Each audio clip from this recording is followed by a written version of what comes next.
Last time on the Incorrigible Party. The party's trip through the hills west of Pisces proves to be eventful. Shaft leads them on a slight detour to investigate possible activity in a known Nyogi location, where Clash Bone Collector was once held captive. Finding no signs of life, the party continues towards Strukal. Riding along the shores of the Tainted Lake, they find the Nyogi activity they were so wary of, engaging with the alien creatures on dry land, as cries for help ring out from the waters. Oh, what was that you wanted? More adventure? You got it. And you cannot react. Literally as good as Falzarin right now. This is so pathetic. You could also, you could roll another charisma saving throw for your horse. Does the horse have the same charisma as me? Or what do I roll? That's no. I don't have horse stats. Jeez. I have warhorse stat. Is that good enough? No, you all were given riding horses. You definitely were not giving war horses. So a riding horse has a -2 charisma modifier. Oh, jeez. That's the same for the warhorse, which Buttercup is the warhorse. So which dice am I rolling? Sorry? 20? Roll a d20 and subtract 2 from it. 17. Wow, your horse passes. What's my horse's name? And technically, it would be no longer under your control, I'm going to say, because of your confusion. So it's just going to run from this monstrosity, which unfortunately does provoke an opportunity attack, which the Umberhulk will take.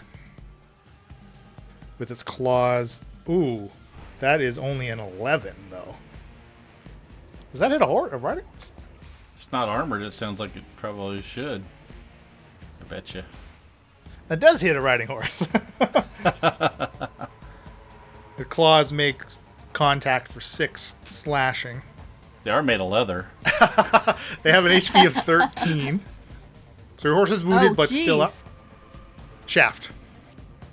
Okay, so my first action, I am going to use this Circlet of the Wise, and it says the wearer may spend an action to automatically succeed on a Wisdom saving throw against charm and fear effects for 1 minute. So I would like to enact that. Okay. If I know how to do that, I assume I think really hard and the thing glows. Yeah. And actually, your glow stays on.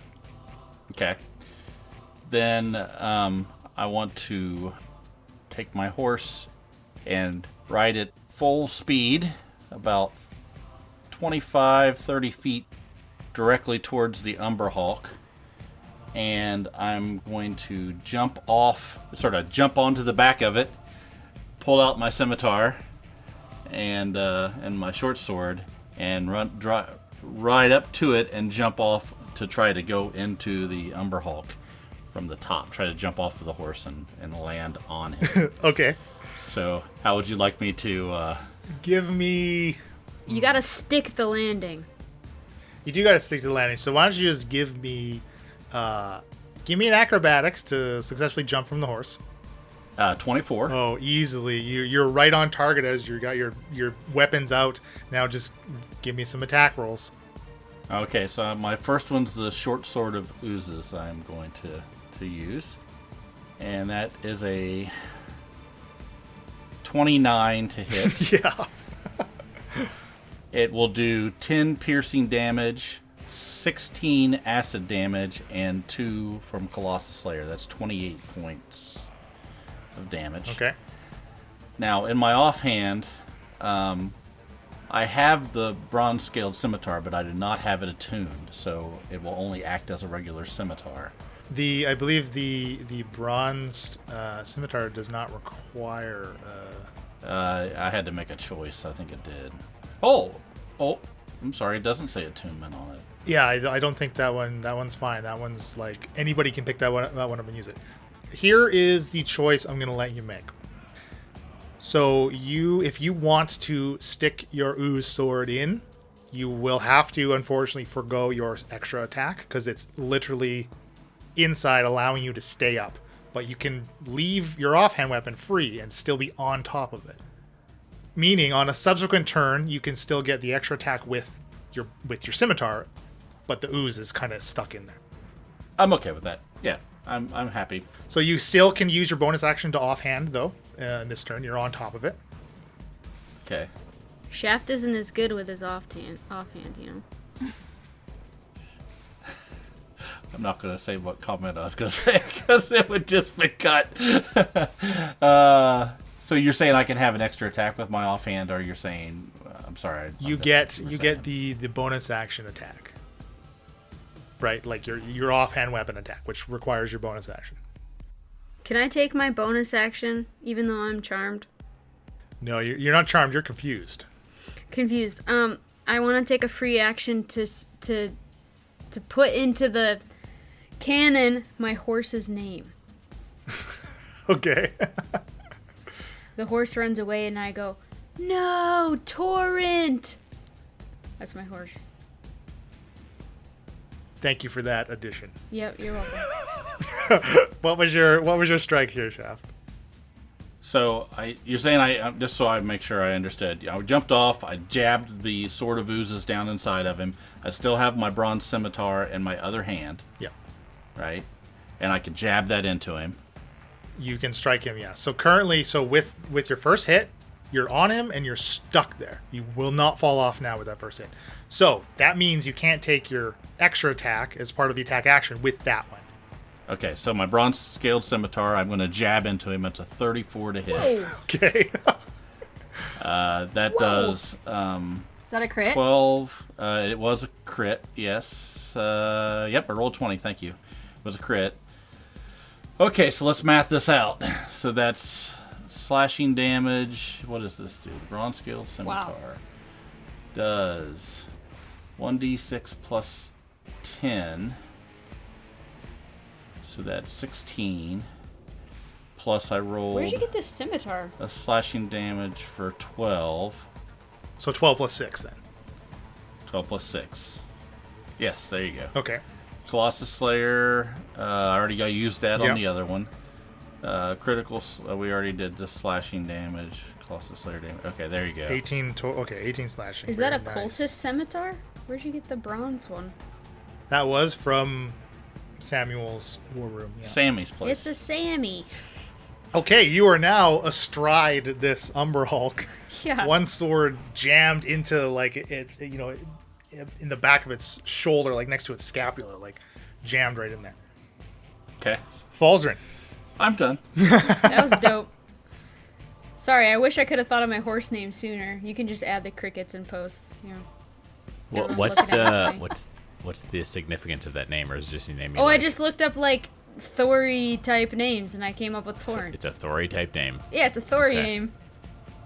Leyland, the size of these Umber Hulk, would they occupy more than 10-foot diameter space?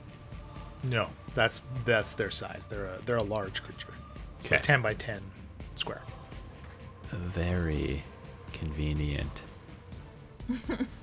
You know this is going to be another fireball situation. It's not going to be a Counterspell. fireball. It's not going to be a counterspell. So the one Umber Hulk that was originally present is quite beat up, and there's another one that Shaft just jumped on and dealt a handful of damage to. Yeah, he's torn into it as well. You see bits of it of its carapace are now missing as he's taken this beating. Does the first Umber Hulk still look more beat up? Yeah. Yeah. Okay. So, oh man, I don't want to get off my horse, but I also want to insert some interesting narrative. Falzarin, get off your high horse. I got off mine. Anybody? So Falzarin is going to use half of his action to dismount from his horse.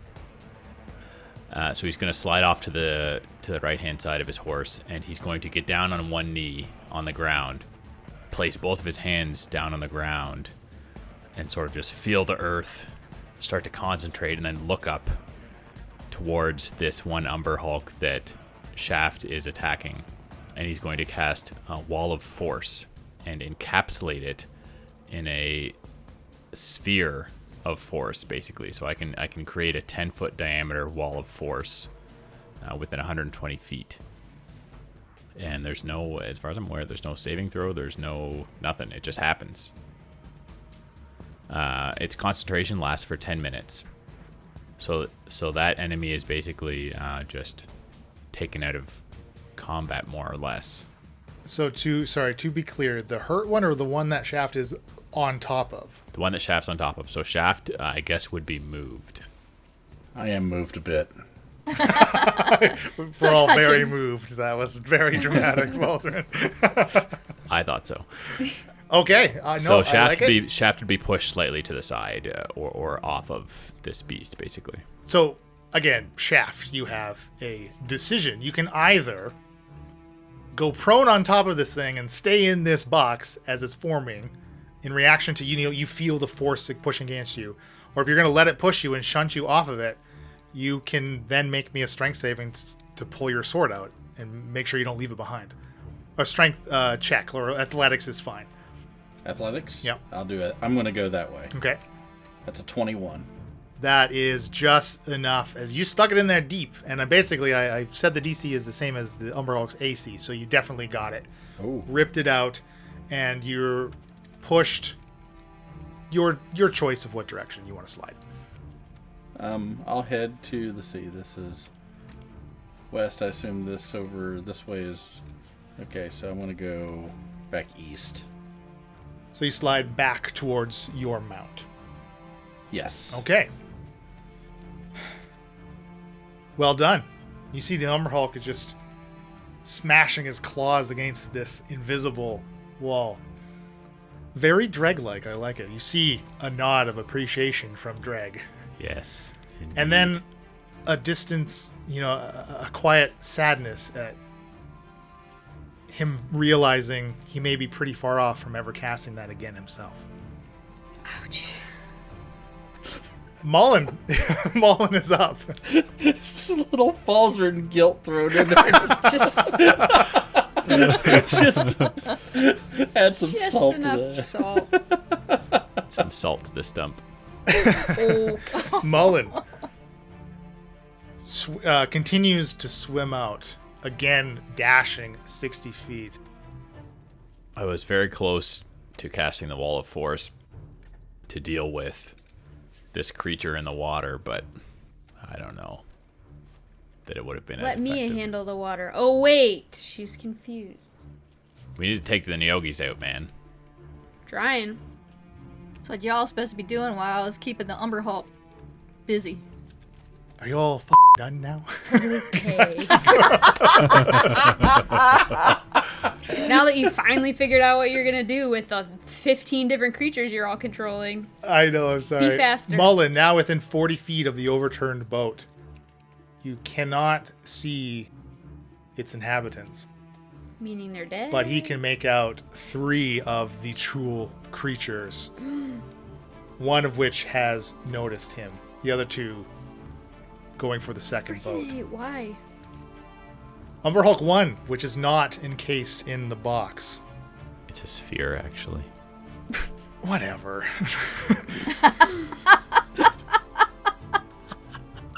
Get off your high horse, Falzarin. I did get off my horse. I back went down on on your- one knee and touched the ground Oh, gosh. to get inspiration for my force. I can see you, pick up a little piece of grass and, look at it. Throw I it was on gonna, grab some earth and, snort you know, it. let it slip through my fingers and pour Yeah. into my other hand, but I figured that'd be a little bit overkill. Yeah, that would make Drake feel even worse. The Umberhawk. 2 claws against Shakara, ineffective with the 17 and a 16. Rounds with its mandibles. That's better. That is a 24. That's not better. Ooh, yeah, that gets me. But you don't taste very good. 14 slashing.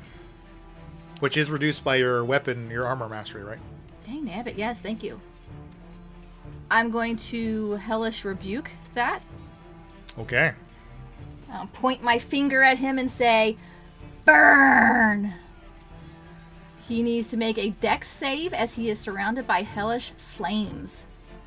14. Needed to be a 16. Takes 2d10, which is 9 points of fire damage. Okay. Second Umber Hulk still in the sphere, dome, whatever he's in, just continues to smash against it, unable to penetrate it or destroy it. Hulsa in the water now, again with Mullen.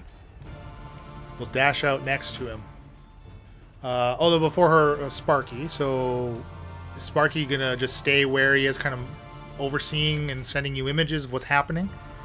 I want to, I don't know if you'll let me on my turn, on his turn, communicate to him to assist Hulsa. Okay, absolutely. So then Sparky will continue now going out of the 100-foot communication range with you. Stays, kind of swoops a little lower to the water above Hulsa and is kind of just hovering around her, flapping his little wings. The onlookers, clearly now controlled by the Nyogi, continue into the bush, disappearing. Out in the water, the Chul, 2 advancing on the last rowboat. You see one of them submerges while the other stays above, bobbing at the surface as its pincers slam against the side of the rowboat. The third easily swims out to Mullen and Hulsa with its 30-foot swim speed, making a pincer attack on Mullen. Very easy, as Mullen only has an AC of 10. Oh, Mullen. He forgot to cast Mage Armor. No, Mullen. Even with a shield spell, that's a 16 to grab him. So his pincer grabs him, a hold of him, bites into him, grappling him. Second against Hulsa, who has a similar AC, 12 to grab her, also snagged in its pincers. Back to the top, Shakara. Not entirely aware of what is going on 200 feet offshore, as now Sparky no longer can communicate to you. Right. But still screams from the 2 left in the second boat. I'm going to just continue to beat on the Hulk in front of me. Automatically passing both charisma saving throws from the effects of the Umber Hulk. Yay! Give me some of that. Maybe move 5 feet closer to me. Eh? Because that would give it an opportunity attack. I don't have anything that gives me. Oh no, that was the other sword. Damn it! I rolled a 19. I wanted to see if I crit on 19 and 20, but I think that was the other sword that did that. Well, definitely a hit. No, it is a sword. Crits on 19 or 20. The sharp-edged longsword. Ah, that it does. Yay! And I'm going to smite the hell out of this thing. Please do. I will say the automatic max crit damage alone is enough to kill this guy. Okay, then I'll save my smite. But that, since it does no, kill him, I'm that sorry. No. Your smite, with the smite. Oh, with the smite? Yes. Okay. It. So you do have the smite. Okay, so I don't have to roll and figure out You don't have to roll, exactly. It's dead. Unless you want to see how much you do to that, I suppose. For our stat man who needs the damage, actually. Oh, okay. Well, then that's an 8 for the sword plus another 5, so that's 13 for the sword plus 16 plus 6. 16 plus 6, 22 for the smite. Yeah, you just hammer it into the ground. Just splitting his chest wide open, finally getting rid of his carapace as its insides kind of spill out at your feet. And it goes down. And that gives me temporary hit points from the Dark One's Blessing. It's 8 temporary hit points. Dark One's Blessing. Oh my. And then is there anything... Ooh, I can get to that Nyogi over there to the east of me. So I will take 2 big steps and take a swipe at it. Shoot, that's only a 10. That is a miss. You know what, though? I have inspiration. And I am feeling inspired by taking down this Umber Hulk. And I'm going to use the inspiration that Bill Ben so kindly gave to me. So long ago. Nice. Yay! And I rolled a 16 with that inspiration, and 16 plus 7 is 23. So 23 hit that dang Nyogi. That is more than enough. That is 11 points of damage. No smite this time. No. Okay. Very good hit. Thank you, Bill Ben. Statman. Well done, Bill Ben. Thank you so much for your continued support. Nyogi. Time for them to retaliate. Well, the one you smash still has its spell slots left. Of course it does. He's this dumb, drooling cleric that it wants to take over. In comes Grimby on his flying ship. It's actually going to go invisible. Oh my. What? How am I supposed to sleep after this place? And you obviously don't see where it goes, but you see rustling in the cluster of bushes. Chicken. The other Nyogi, who is out of slots, will throw an Eldritch Blast Shakara's way. 2 beams. 16 for the first one, and a 10 for the second. Both miss. And its 2 will duck out and go for the bushes. Now's the time to light the bushes on fire. It's burning bush time. That's what I'm saying. Moses. Got to part the water. We got to burn a bush. Mia, Yes. so you have a choice now at the start of your turn. Wait, do I know my name's Mia? Yes, you do know your name's Mia. So you can either risk 2 charisma saving throws, or because you can see, even though that Umber Hulk is in that sphere, that wall of force, it's transparent. You can still make eye contact. You can cover your eyes at the beginning of your turn to avoid its gaze, because it is clearly the source is from its eyes. It's doing something as it's making eye contact with you. Meaning if it regains the eye contact, though, I'm still... Well, meaning that if you have your eyes covered, any melee attacks or attack rolls you make are at disadvantage because you cannot see the creature. So it's your choice. She's kind of in the middle of 4 squares. Is she within 10 feet of me now? Yeah. We'll put her in. We'll put her in that lower. I have to save twice. Lower left one. Charisma twice. Because because you were within 30 feet of 2 Umber Hulks. But the one's What dead, happens that if I doesn't just matter? back up? Oh, I'm sorry. Yeah, you're right. That one's toast. So yeah, it is only 1. So there's only the 1 Umber Hulk left, stuck in a wall of force that can't hurt you right now.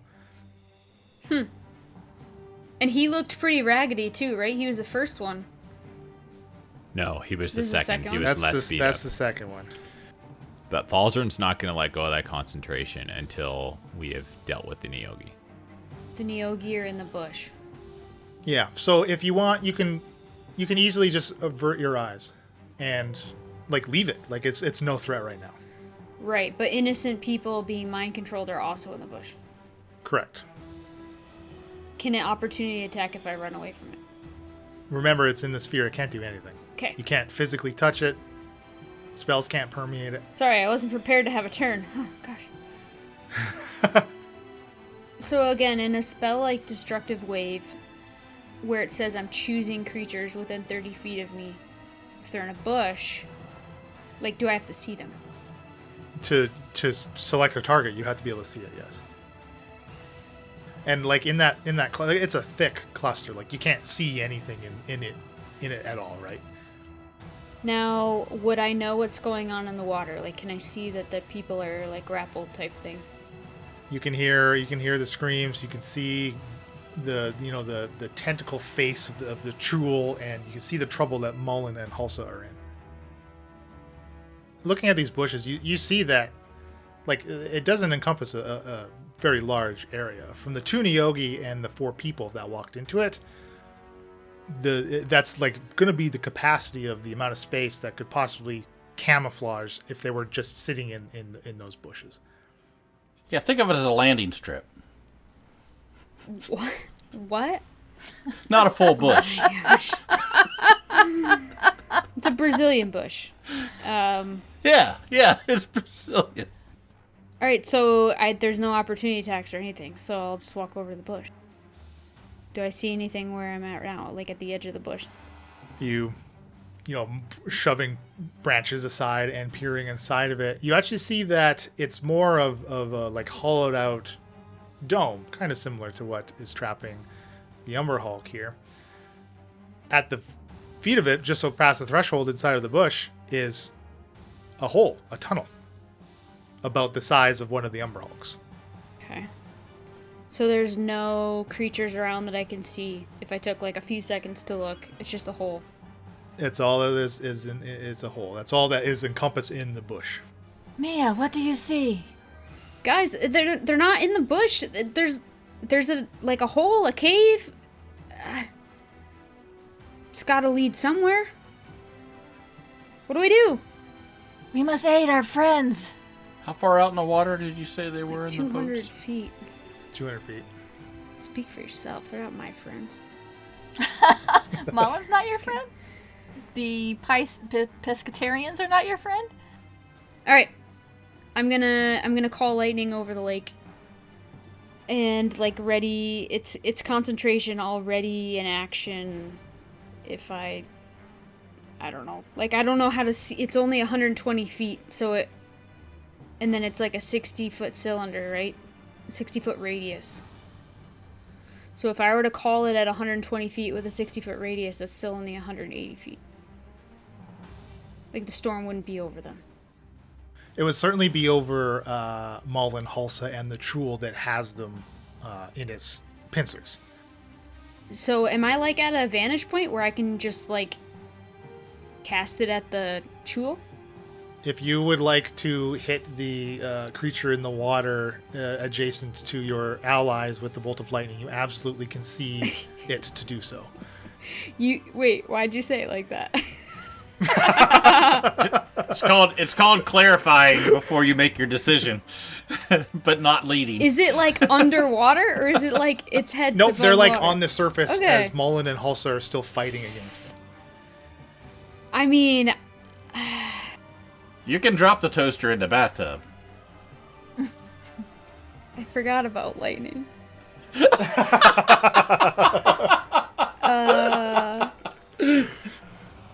It's the bolt of lightning. They do a dex save.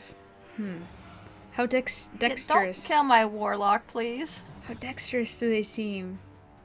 How beefy is Hulsa? Not when she's in pinchers. Mia is a Tempest cleric. She would be aware of this lightning situation. She's not dumb like Elena. Yeah, you obviously know the effect that it will have on water. It's going to increase its radius of effect, is what it will do. Yeah, and it also says, like, I choose a point within 5 feet, and creatures have to make a dex save, so that includes... What? No, how about this? Why don't you I'm struggling make so me- hard right now. It's okay, it's fine, it's totally fine. Mia, can you make me an Arcana check, please? No, make me a Nature check. Well, whichever one's better for you. They're the same. Okay, yeah, because they're both intelligence. I rolled a 1 and I have a 1. I got a 2. Okay, unfortunately, you know that the water will amplify the area of effect of your storm's strike, but you do not know just how much it will be amplified by. I mean, if you did the trench and there's somebody that's drowning, they can push them into the air, the non-water area, potentially. Like parting the water, you cause the water in an area to move apart and create a trench. The trench extends across the spell's area. The separated water forms a wall on either side, but it's not like a wall of force. The trench remains until the spell ends or you choose a different effect. The water then slowly fills the trench over the course of the next round. So it's 300 feet. Making a pathway for him. Yeah, well, depending on where I'm standing, I'm in the bush. Plenty of room. You can easily get the trench out to those boats, even from where you're standing. Yeah, absolutely. They can at least like spend a round to try and run So I think I'm going to cast Control Water, which has a range of 300 feet, and it is concentration up to 10 minutes. And I can do many different things with the water, but I'm going to part the water and say something Moses-y and hold up my hammer, and then like walls of water form like a trench. Like maybe like an escape route, like maybe direct it right through where the boats are. I don't know. I don't know if they'll drop into the trench or they'll swim down to it. I don't know how deep it goes. I don't know. Give them some dry ground. Okay.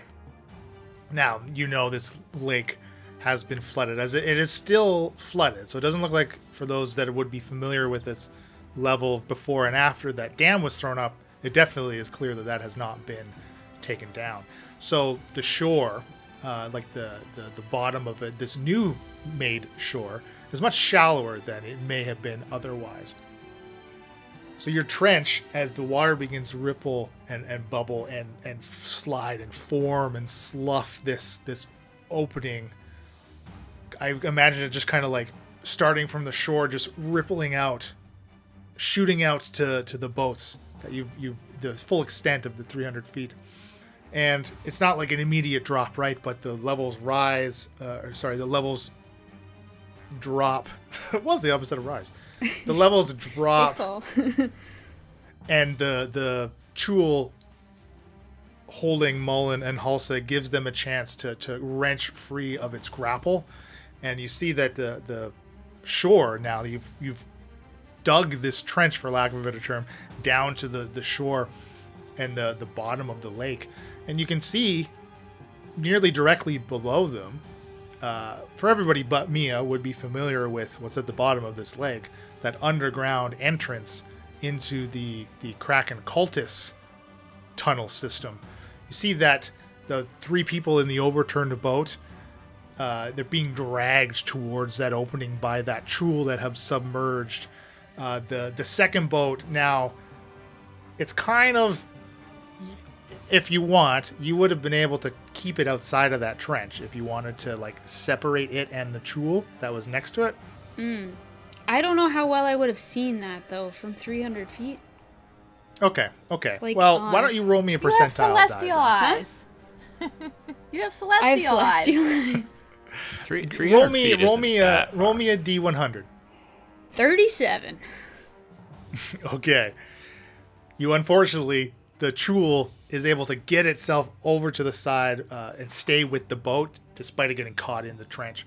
But they all just lower, and you see that second rowboat just kind of hits the bottom. You know, this slanted exposed land, and it's mucky, and there's seaweed all over the place. And you see the vegetation down there is tainted too from the black ooze having been submerged for so long inside of it. But Halsa and Mullen are free. Well done. Shaft. Okay, I think I'm going to head over towards the edge of the water here. And then I'm going to take out my longbow. And I'm going to sort of try to see if I can hit the Chul. Now, the longbow does go up to 150 without disadvantage, but this is quite a bit farther. But it can go up to 600 feet. Okay. So I'll be shooting this with disadvantage. That is an 11. That's a miss. And then I will take my second shot. And that is a 12. Both unfortunately a miss, as I imagine you have to arc the shot quite heavily to get it that distance. You see they just kind of land in this new exposed muck right at the Chul's segmented appendages, you know, kind of next to Mullen. You see he kind of jumps almost to the side as your arrows hit the dirt. Ballsy. Too far away. How far would I be from the closest Chul, would you think, Leland? I would say about 150 feet. 50 feet. Okay. So I could move my 30 feet and then cast a 120-foot range spell. Mm-hmm. My math checks Don't you out. dare lose concentration on that Umberhawk. So I will do that. I'm going to move 30 feet toward the lake, and I'm going to cast Gravity Sinkhole by the closest tool. I'm going to cast it 20 feet above it in the air. So it has to make a con saving throw. That is a 22. So that's a pass. So it is not. So it'll take half damage. So half of 23 is the damage it will take, and it's not pulled. I was going to try and pull it up into the air. Okay. Gravity float hole. Mullen. It's kind of rethinking this decision a little here. But he can fight back. But I think all he's going to do, especially when he's engaged with it, otherwise not being very effective, he'll just magic missile. But he'll upcast it, though. So even though he is adjacent, automatically hits for 20 force damage. And, man, is he going to risk? Yeah, he's going to risk backing off from it. Allowing it to take a swipe with its pincers. Ooh, but somehow there's only an 8. So that is a complete miss. He gets away free. Nice. The Umber Hulk. In your sphere. So, it's a dome? No, it's an entire sphere, so it's fully encapsulated, basically, in this 10-foot diameter sphere of force. It's a 1/4-inch thick walls. They're immune to any sort of spell damage or, I believe, any kind of damage. Is there air inside of it? No, I'm sorry, it's suffocated. It doesn't comment on that. So it's fully trapped in it. Right. Not even ground beneath his feet. So it can't do anything. Yeah, nothing can physically pass through the wall. It's immune to all damage. Can't be dispelled by magic. Disintegrate is a spell that could get rid of it. Okay, great. The Umber Hulk casts Disintegrate. Perfect. Love it. Right. Sparky, out with Hulsa, is going to take the help action for Hulsa, I guess. Yes. Yeah. Well, I mean, Sparky could attack on his own, but I think I told him to help Hulsa, so that's what he will do. Okay, that makes sense. What does help? Hulsa. What does help do? Is that something Sparky has specifically? No, that is a action that anybody can take. Whoa, wow. I've never known that. I guess I've never needed to help anyone. I'm just kidding. It's like I think it's the cleric mantra. Is Oh, it's the cleric spell. never need to help anybody. You guys taught us 2 years ago, and no one ever told us there was help. We're not a very helpful party. I'm just kidding. I mean, I really didn't know about it, but it's fine. I knew of it, but I couldn't tell you what exactly it is. It gives Hulsa advantage. Yeah, on an ability check. Why or, would we or her ever next sacrifice attack. our turn to give someone else advantage? I mean, That is exactly. Yeah, that's exactly the reason why you've never helped anybody. But Hulsa is actually going to attempt to banish this thing. Go Hulsa. Dang, Hulsa. That big Hulsa energy. The BHE. So it's got to make a charisma saving throw. Wow, it has a -3 to charisma. Beautiful. Yeah, that's a -1. So this thing gone. Nice. He gone. And Hulsa, man. Hulsa is going to retreat with Mullen. She turns and only Mullen really can see. I guess Falzern could probably make out. Hulsa certainly has like a pained expression on her face, having to leave these people behind. But quickly realizing how much of a fool's errand even going to the water all was. Back to the top. Actually, the Chul. Really only one in this trench now is able to grab a hold of the two people that it managed to stay with the boat and start dragging them towards that underground tunnel entrance. Shakara. I have a question. Mm-hmm. I have the circlet of the wise. And I also have the circlet of scorching.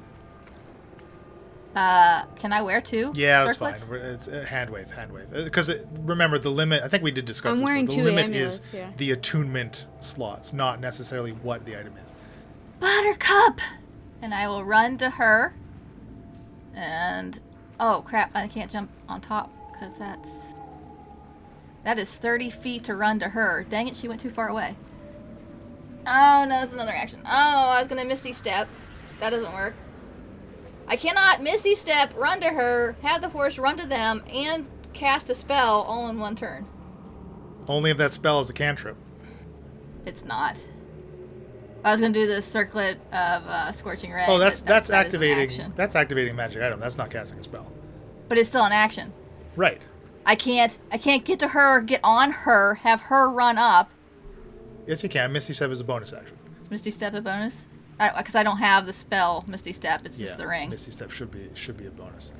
You're right. Okay.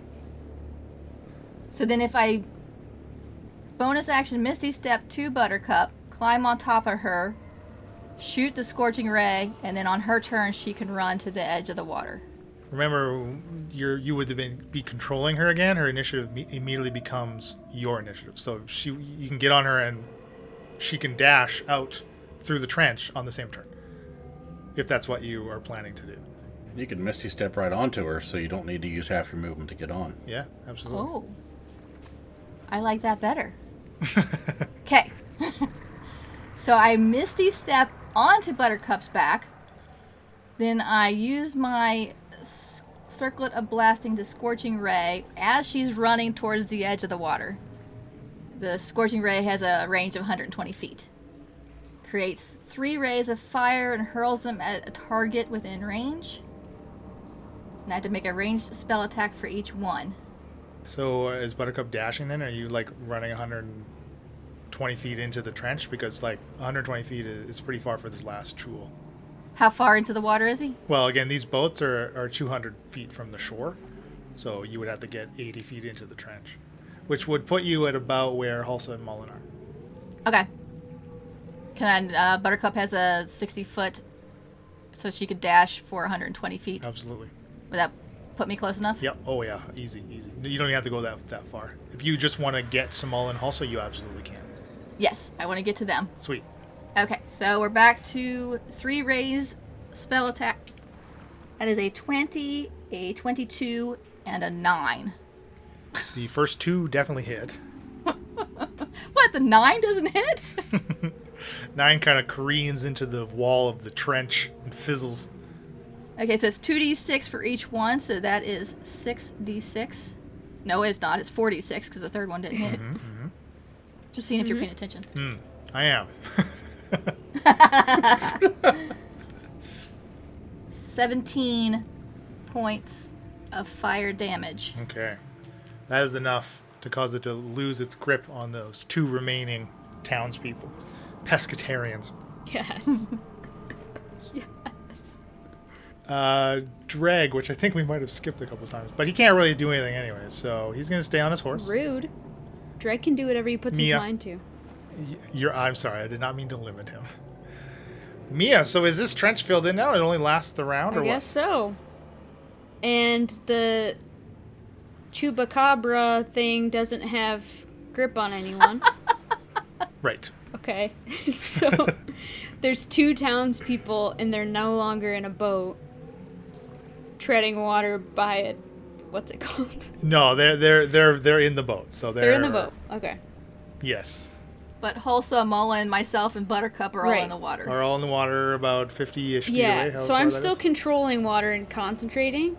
So what I can do is, because it's a 10-minute duration, I can, instead of parting the water this time, and it's a lake with no flow, I can put a whirlpool so that it reaches the crab but not the boats, like, behind him. I don't know, further away. Yep. So the whirlpool that I create is, it's got plenty of water. Is it at least 25 feet deep, you think? Oh, yeah, definitely, yeah. So the whirlpool forms and it's 5 feet wide at the base, up to 50 feet wide at the top. So let's just put the base close to the crab type thing, up to 25 feet tall. And then the creature has to make... a creature within 25 feet of the vortex is pulled 10 feet toward it. So I could even, like, put it a little bit further away so that the boat's safe type thing. And they have to make a strength athletics check against my spell save DC. Maybe the other crab is underwater in my whirlpool. That's if they want to swim in it, right? And when it starts its turn, it'll take some damage. So currently, you've just ripped it away 10 feet away from the boat. Oh, sure. Leaving the boat. Okay, so just ripped it 10 feet away. That's right. And if it, yeah. A creature can swim away by making the strength check. Okay, that makes sense. Okay, excellent. So you've kind of locked this one down. That's perfect. And on the failed save, it takes some damage a little bit. Shaft. Okay, so if I move 25 feet up here behind this horse, I'm assuming I'm heading in the right direction here. How far away is the creature at this from where I stand now? I don't have a good idea of what the distance is. That's going to be about 230 feet now. You can just see it like spinning in this whirlpool that Mila is controlling.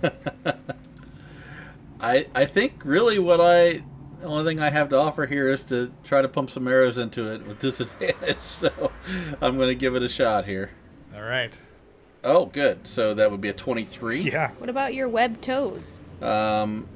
Doesn't do me a good on land right now, or actually in the water. So that is going to be 9 total damage. Okay. And then I'm going to take another shot. You know what here. they say about a webbed toe? Is two toes on land versus 1 toe in a boot. Wait, what? That's a Canadian thing. Oh, and a boot. Oh, and then we got with disadvantage, I got a 20 on the Wow, second okay, one. both, That's just yeah, gonna be, 2 hits. Dang. 5 points of damage because I can't use Colossal Slayer twice. So Okay, Falzern. So I'm how far from it? You're right on the shore. Yeah. 200. It's 200 feet away. Oh boy. I don't think a single one of my spells has a 200-foot range. 150 is the best I can do. You could go help Dang. Shakara escape your friends. Escape, sorry. Sorry, the help action is something where you... where 2 years into a podcast you learn what it is. What? and what is it? What's it do? Gives advantage. So. We're almost done, so if you just want to pass, that's okay too. Falzern takes a seat, rubs his horse. So Shakara, I'm looking at Shakara. she's So closer sorry, to me than No, she's... Yeah, they're closer. Yeah, they're closer to the shore. They're 150 feet from you. I see. Shakara's with Buttercup, Buttercup, I don't know what to do about a horse in the middle of the lake. So, But so if I cast swim. Fireball at them, I could hit them. Yeah. a warhorse is armored. Yeah, It's you can not a fireball war it. horse. Light art. She's got a little something on her forehead and a saddle. She's not like fully armored. Nah, she's in full plate. No, she's not. And in fact, she's got a couple saddlebags full of anchors. I don't know why I guess you really got a thing for Grimby and their good luck charms my or something. gosh. Carrying them around. Well, you know what? I could just summon her again. Exactly. So Just let her dodge. Oh my gosh, just let her... Okay, I can't even... So Falzern, yeah, you see Mullen, Hulsa, Buttercup, and Shakara all treading water. 150 feet from you. This Truel is clearly locked down in this whirlpool. 2 survivors getting back into this boat here. What would you like to do? I think I will dive into the water Okay.